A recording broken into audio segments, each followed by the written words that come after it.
15 years ago, my name was Lucas Almeida. I was 20 years old with no money, no job to lean on, and almost no reason left to believe I would ever become anything. I'd come to a small town in Pennsylvania because I heard a construction company was hiring an office assistant.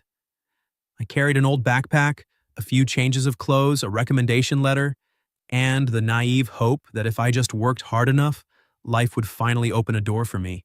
That door slammed shut before I even reached it. The position had already been filled. I spent the next 3 weeks knocking on every possible door in town. Diners, warehouses, gas stations, small hotels, auto repair shops. Everywhere I went, they shook their heads. My money ran out fast. The landlady at the cheap rooming house let me stay a few extra days out of pity, but I knew even kindness from poor people has its limits. By the end of the third week, I had less than $10 left. I couldn't even afford a bus ticket out of town. That afternoon, I sat on a bench in a small park in the middle of town.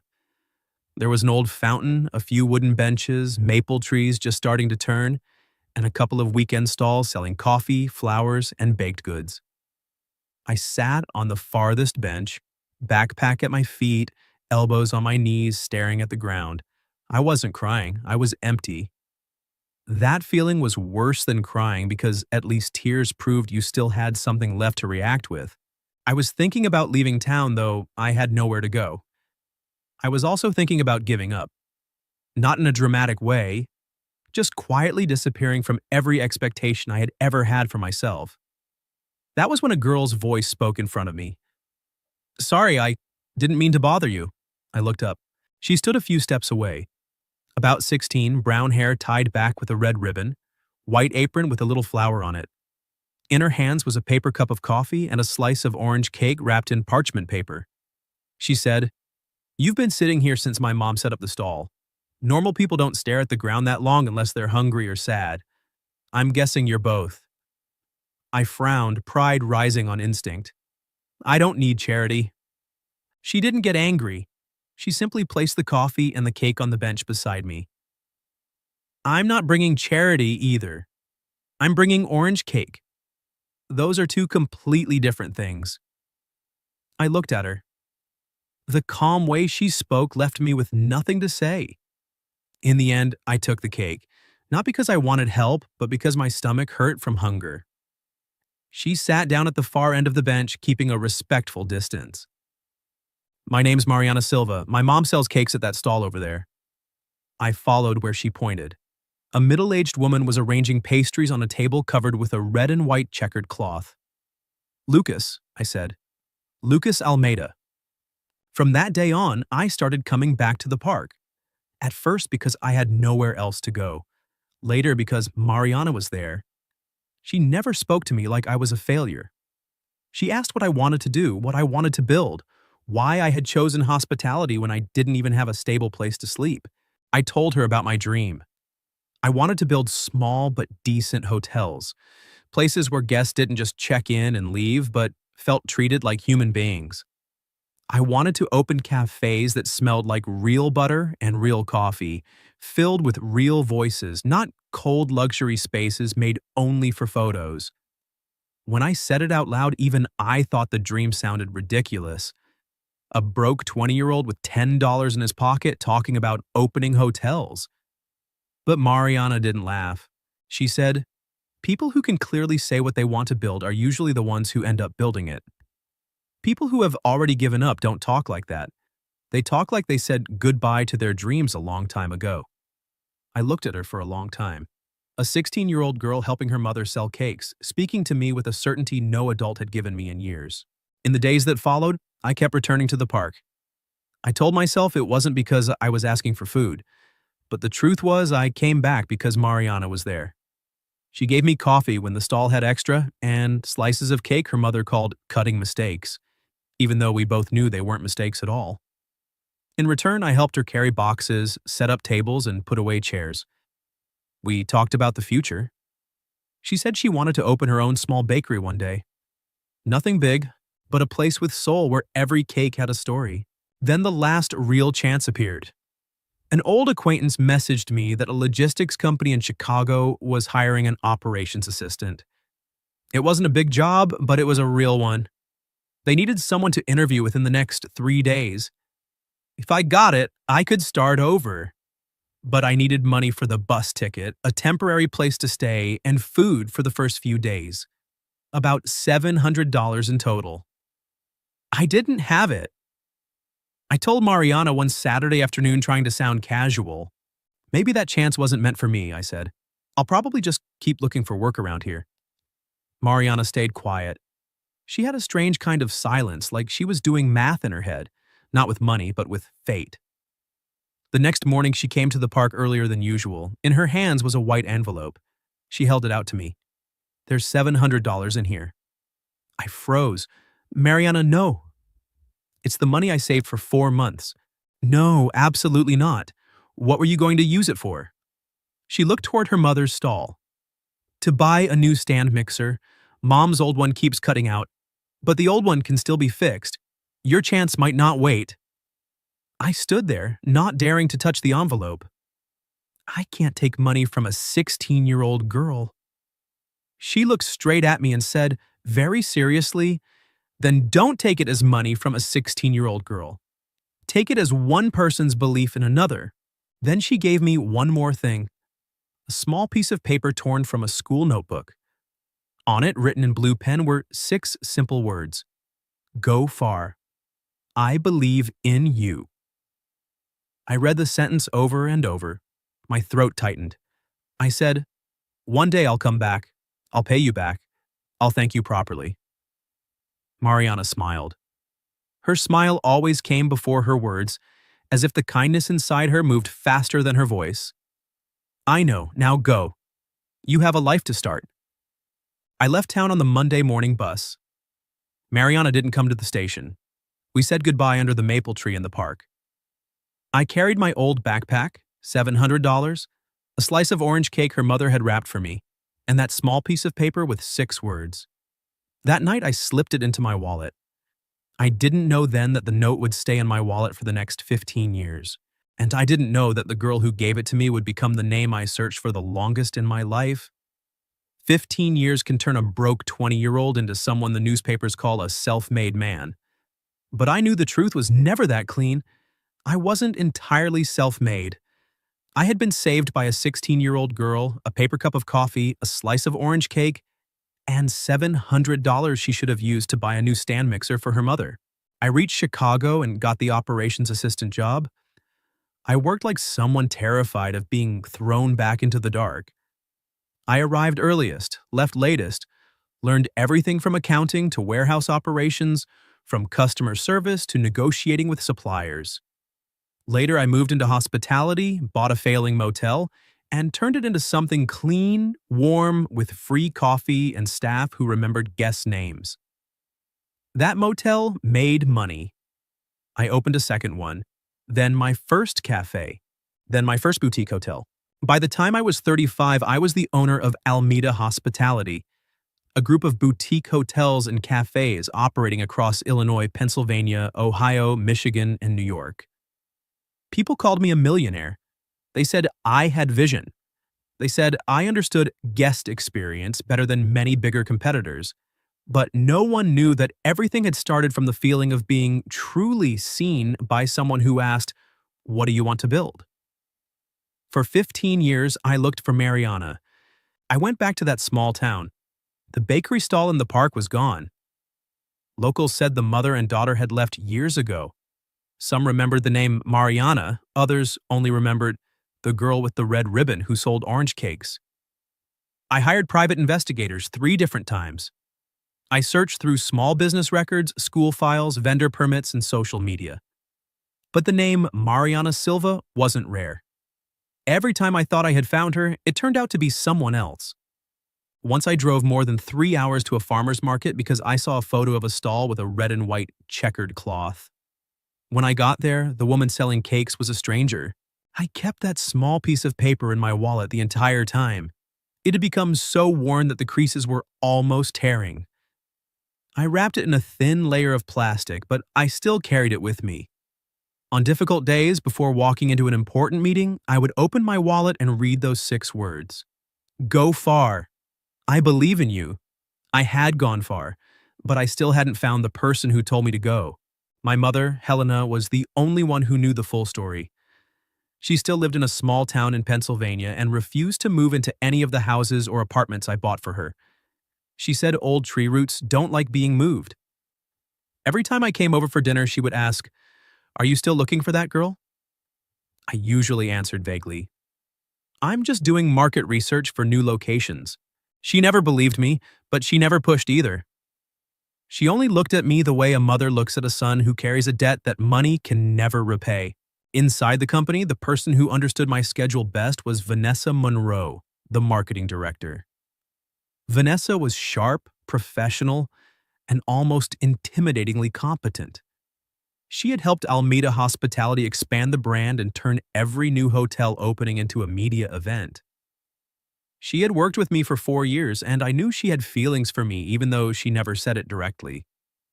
I respected her and trusted her abilities, but there was a locked part of my heart.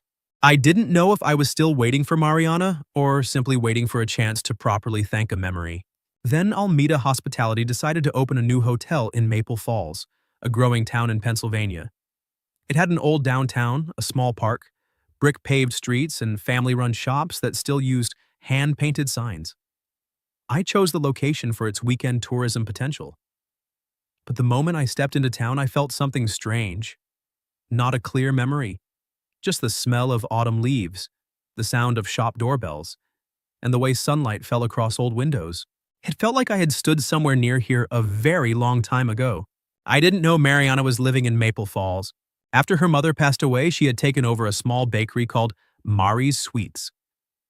It wasn't large, just a few tables, warm cream-colored walls, glass cases filled with tarts, cupcakes, cookies, and orange cakes, and an old stand mixer that had been repaired many times. The bakery wasn't rich. Some months, it barely covered rent and suppliers, but Mariana kept the place clean and kind, filled with the real smell of butter, oranges, and coffee. Local customers loved her because she remembered what they liked, asked how they were doing, and always saved a slice for the old mailman on rainy days. We were living in the same town without knowing it. Fate brought her back into my life through something very ordinary. The new hotel was preparing for its opening party. The New York dessert supplier canceled at the last minute because their refrigerated truck broke down on the highway. The events team panicked. We only had 48 hours. A local staff member suggested, "There's a small bakery in town called Mari's Sweets. Not as fancy as the old vendor, but the cakes are really good." I nodded without paying attention to the name. Mariana accepted the last-minute order. She worked almost without sleep for 2 days. Lemon tarts, mini chocolate cakes, butter cookies, vanilla cupcakes, and, out of some unexplainable habit, added several trays of orange cakes using her mother's old recipe. On opening night, I walked past the dessert table and picked up a slice of orange cake. The moment I bit into it, I stopped.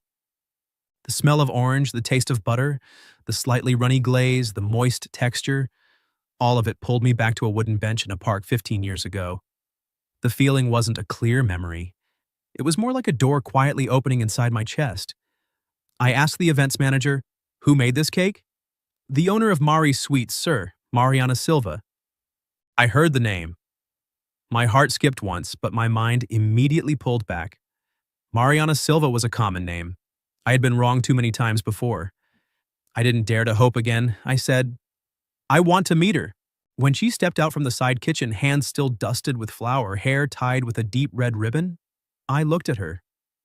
A woman around 30, mature, calm, with deeper eyes and a face that no longer belonged to the 16-year-old girl in my memory. I did not recognize her. I truly did not recognize her. But she recognized me immediately.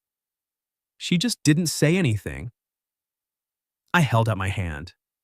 "Lucas Almeida, your cake is very special." She shook my hand. Her voice was steady. "Thank you. It's a family recipe." I said, almost without thinking, "It tastes like a memory." She looked at me. There was a small wave in her eyes, but she hid it quickly. "Good cake is cake that has a story inside," she replied. I stood completely still. That sentence. I had heard a version of it a very long time ago, but the memory moved too fast for me to catch.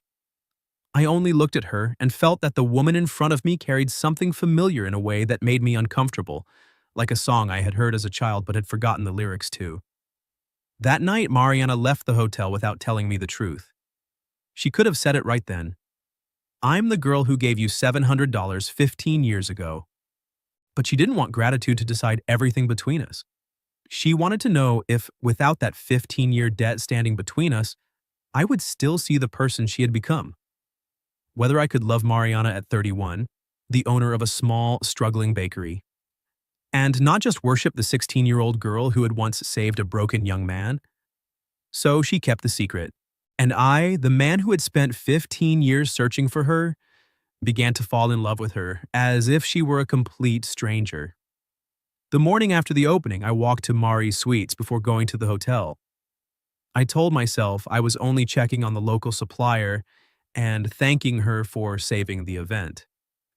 But when I stood in front of the glass door and smelled butter, coffee, and warm orange, I knew I was lying to myself.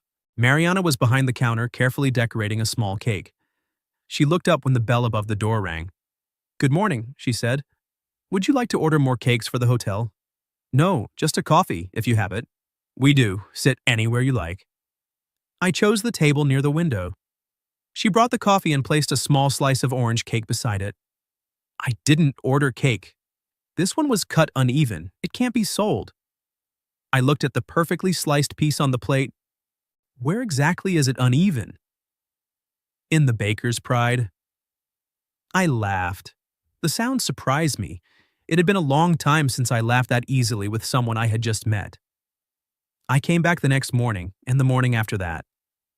At first it was only coffee. Then it became conversations. Mariana didn't talk like the people in my world.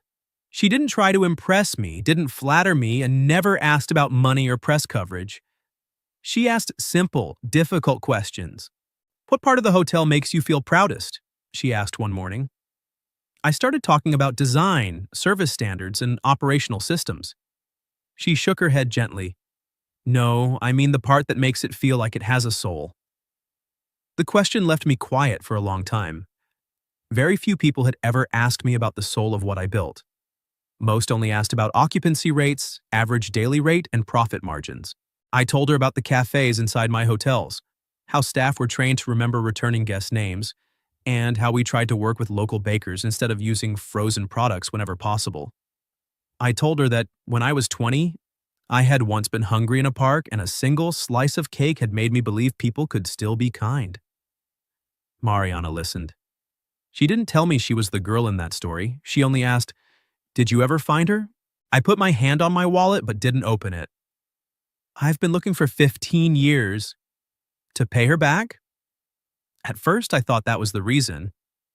Later, I understood that money is the easiest thing to return. I want her to know she wasn't wrong to believe in me. Mariana looked down at her coffee. After a moment, she said softly, "Maybe she already knows." I didn't understand why her voice sounded sad. Those mornings slowly became a habit. I arrived around 8. I always sat at the same table near the window. Some days we talked about business. Some days she told me about her mother and the recipes she had left behind.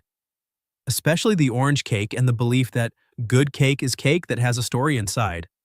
Other days we simply sat in comfortable silence while she worked behind the counter and I opened my laptop. The sound of the espresso machine and the quiet rhythm of a knife-cutting cake filled the space between us. I began to notice the difficulties the bakery was facing. The old freezer made strange noises. The spice shelf was loose. Suppliers had raised the price of flour and chocolate. Mariana never complained. She simply reduced the number of expensive items and replaced them with cheaper ingredients. Her quiet dignity made it impossible for me to offer direct help, so I helped in other ways. I started ordering cakes for internal meetings at the hotel. I introduced Mari's Sweets to the local business association. I added her name to the hotel's list of approved vendors. When a partner asked where to order desserts for a conference, I recommended her. I never told her what I was doing. I didn't want her to feel like she was receiving charity. But she noticed anyway. One morning, beside my usual coffee and orange cake, there was a small folded note. Thank you for the things you think I don't see. I read the sentence twice. The handwriting slanted slightly to the right, steady and soft at the same time. A strange feeling moved through me. The handwriting looked familiar, but I couldn't place where I had seen it before. That night, I slipped the note into my wallet, next to the old piece of paper from 15 years ago, still not realizing the two handwritings were the same. The feeling between us grew slowly, but it was clear. One rainy afternoon, I walked into the bakery and found the spice shelf had collapsed, jars of cinnamon broken across the floor. Mariana told me not to come in because of the glass. I came in anyway and started picking up the larger pieces. You don't have to do this, she said. I know. She went very still. I didn't understand then why those two words made her look at me for so long. Only later did I learn that 15 years ago she had said almost the same thing when she handed me the envelope. We cleaned the floor together, then sat side by side at the counter watching the rain fall against the glass. I asked her, "And are you happy here?" She thought for a long time before answering. The bakery gives me meaning. This town gives me roots. Happiness is more complicated than that. What are you still missing? She looked out at the rain. Sometimes I just want someone who will come before the storm. Not to protect me like I'm weak. Just to sit beside me until the rain passes. I didn't say anything, but I knew in that moment I wanted to be that person. Vanessa noticed the change in me before I even named it. She saw me going to the bakery every morning. She heard me mention Mariana in conversations that had nothing to do with work. She watched the way I looked toward the center of town from the hotel windows. One afternoon she came to Mari's suites alone. Mariana told me later that Vanessa was very polite, but every sentence felt like a blade wrapped in velvet. Vanessa said, "Lucas is a very busy man. His world is much larger than this town. Sometimes his attention can make people misunderstand." Mariana only replied, "Would you like more coffee, or are you ready to leave?" The question made Vanessa angry, but Mariana showed nothing. After that, Vanessa began digging. She collected scattered pieces of information.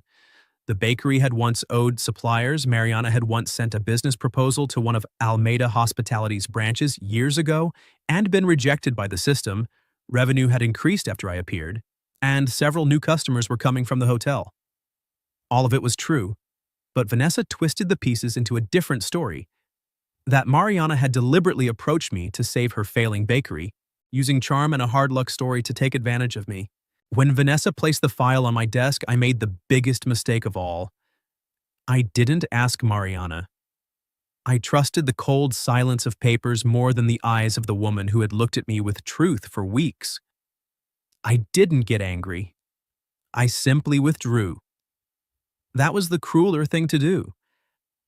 I still came to the bakery, but I spoke less. I still drank the coffee, but I didn't stay long. I still looked at Mariana, but I avoided her eyes. She noticed immediately. One morning she placed the coffee in front of me and asked quietly, "Is something wrong?" I looked at the cup. No, just work. It was a cowardly lie.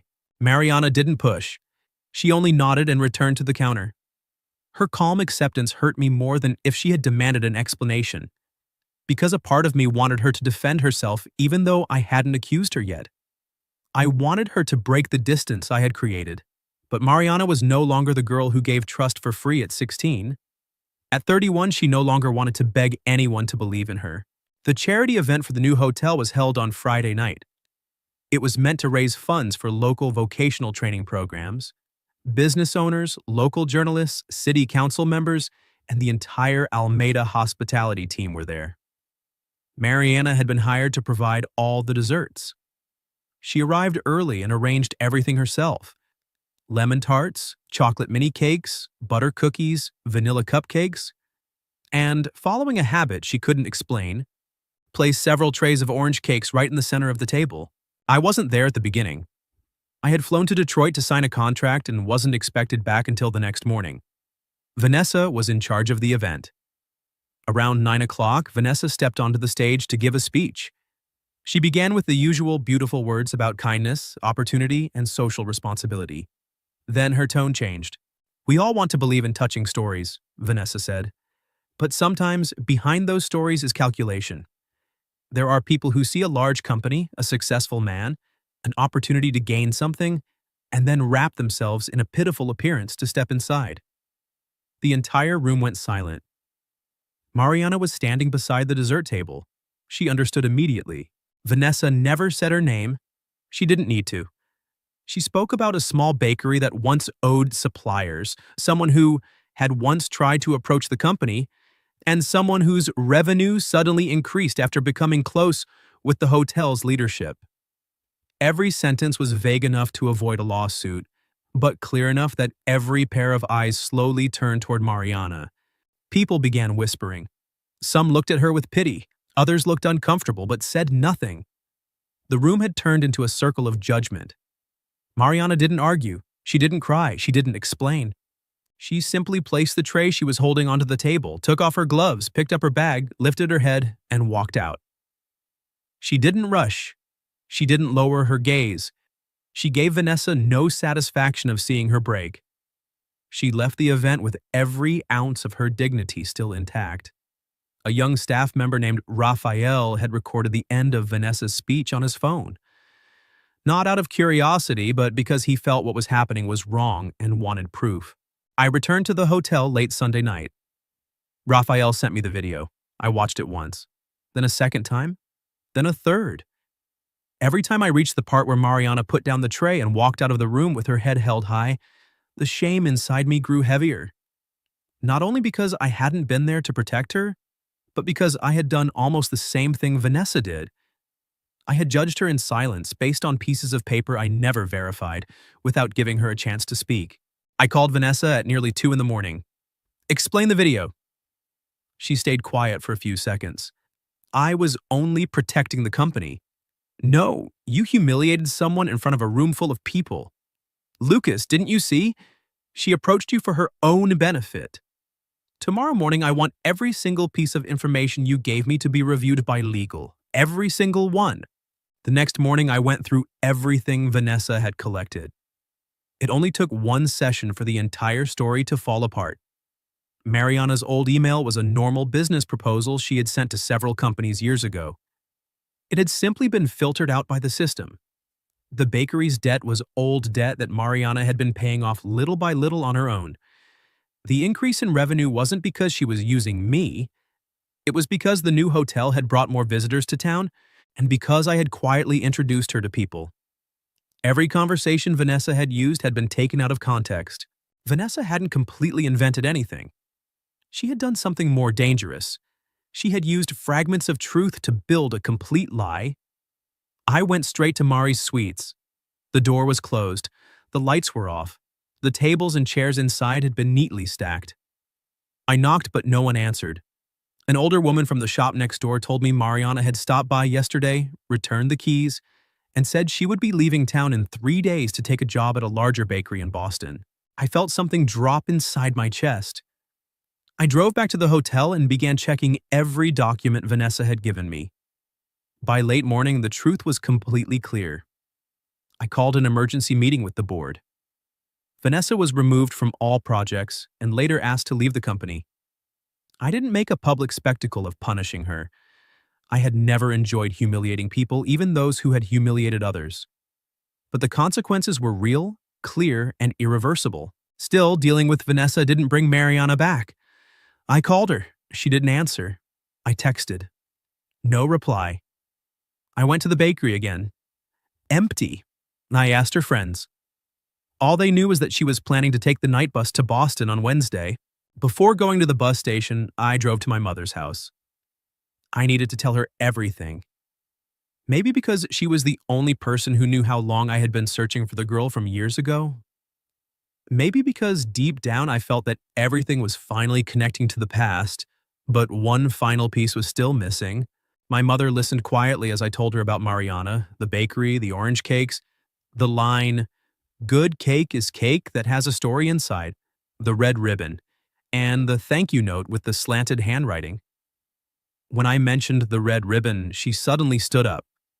She went into her bedroom and opened an old shoebox she kept on the top shelf of her closet. Inside were old photos, letters, and small things she had saved from the years when I was still poor. She took out a faded photograph. "I kept this from when you first sent it home after you started working in Chicago," she said. I took the photo. It showed me at 20, thin, wearing an old jacket, backpack on my shoulder. Next to me was the bakery stall in the park with its red and white checkered cloth. Mariana's mother stood behind the counter. And at the edge of the frame, a 16-year-old girl with a red ribbon in her hair was smiling. I looked at the girl in the photograph. Then I thought of Mariana's face. The world seemed to stop. With shaking hands, I took out my wallet. I opened the innermost compartment and removed the 15-year-old note. "Go far. I believe in you." I placed the note beside the old photograph. The handwriting was exactly the same as the note Mariana had left under my slice of orange cake a few weeks ago. My legs gave out. I sat down on the chair, covered my mouth with my hand, and cried. I, the man who had stood in front of investors worth hundreds of millions without shaking, was now crying like the 20-year-old boy I used to be. I had searched for Mariana for 15 years. She had been standing right in front of me. She had looked at me every morning, made coffee for me, listened to me, and let me fall in love with her as if she were a stranger. And I had not recognized her. My mother placed her hand on my shoulder. "Go find her, Lucas." I stood up immediately. The bus station in Maple Falls had a bus leaving for Boston at 8 o'clock that night. When I arrived, the clock showed 7:48, and I saw her. Mariana was standing in the boarding line, backpack on her shoulder, a small suitcase beside her. Her hair was down. She wasn't wearing the red ribbon. For some reason, the absence of that ribbon hurt like I had just lost her all over again. I called out, "Mariana!" Mariana turned around. She wasn't shocked. Not completely. It was as if one part of her had been waiting for this moment, while another part had already prepared to leave if I didn't come. I walked toward her, holding the old photograph and the 15-year-old note in my hands. My fingers were still shaking. I gave both to her without saying a word. She took the photograph first. The moment she saw herself at 16, standing beside her mother's stall with the red ribbon in her hair, her eyes filled with tears.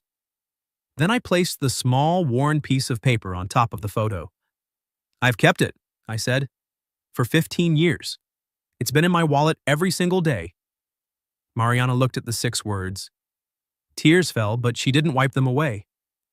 "I knew who you were from the opening night," she said quietly. I nodded. The pain in my chest made it hard to breathe. "Then why didn't you tell me?" She looked at me. "There were no more secrets between us now, because I didn't want you to come to me out of gratitude. I didn't want you to see me as the girl who gave you $700 15 years ago. I wanted to know if, without that past standing between us, you would still see me. The 31-year-old woman who owns a small bakery, who has debts she's still paying off, who has pride, who has fears, and who has her own dreams. I wanted to know if you could love me for who I am now." I'd looked at her, and the regret was almost unbearable. "I do," I said. "I love the woman who makes coffee for me every morning, the one who remembers what her customers like, the one who refuses to lower herself just to fight back when someone tries to humiliate her, the one who walked out of that room with her head held high. And I also love the 16-year-old girl who saved me, but not because of the debt, because both of them are you." She closed her eyes. More tears fell. I continued, "I'm sorry I didn't recognize you, but what I regret even more is that I didn't believe you when Vanessa gave me those papers. I forgot the very first lesson you taught me, to look at a person with trust before looking at them with fear." Mariana glanced toward the bus that was now boarding. The driver was calling for final passengers. "I was going to leave," she said. "Not because I don't love you, but because I didn't want to stay in a place where people thought I had to prove I wasn't cheap. You don't have to prove anything to anyone anymore." She looked back at me. "And you?" I held the note out to her. I already had my answer 15 years ago. I just took too long to understand that the person who wrote it was standing right in front of me. A small laugh escaped through her tears. You really searched for me all these years? Private investigators, farmers markets, small towns, old business directories, social media. I once drove 3 hours because I saw a stall with a red and white checkered cloth. You're an idiot. Yeah, I said, but a persistent one. She laughed again, then cried harder. I stepped closer but stopped before touching her. Can I hold you? Mariana looked at me for a long moment. Then she stepped forward and walked into my arms. We held each other in the middle of the small bus station, surrounded by the sound of the departure announcement, rolling suitcases, and people walking past. 15 years quietly closed inside that embrace. No more explanations were needed. The bus to Boston pulled away without her on it. 3 weeks later, I held a proper reopening event for the cafe inside the Maple Falls Hotel. This time, I didn't keep the story quiet. In front of the staff, partners, and townspeople, I showed the old photograph on a large screen. I said, when people look at me, they see a successful businessman. But everything I have today began on a day when I was hungry, hopeless, and a 16-year-old girl brought me a cup of coffee, a slice of orange cake, and every dollar she had saved. When the whole world saw me as a failure, she looked at me like someone who still had a future. I looked at Mariana sitting in the front row. She didn't save me with money, she saved me with belief. And sometimes having just one person believe in you is enough to keep you from giving up. I didn't propose that day. I didn't want to turn the moment into a performance. I simply made the truth public, apologized to Mariana in front of everyone for letting her be hurt, and thanked her, openly, for changing my life 15 years ago. After that, our love grew slowly but steadily. I never asked her to close the bakery and step into my world. Instead, I helped her expand Mari's Sweets in the way she wanted.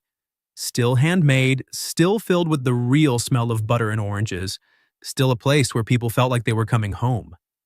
She also stepped into my company, but not as Lucas Almeida's woman. She became an advisor for the bakery section across all our cafes, gently reminding me that no matter how big a brand became, it should never lose the small soul it started with.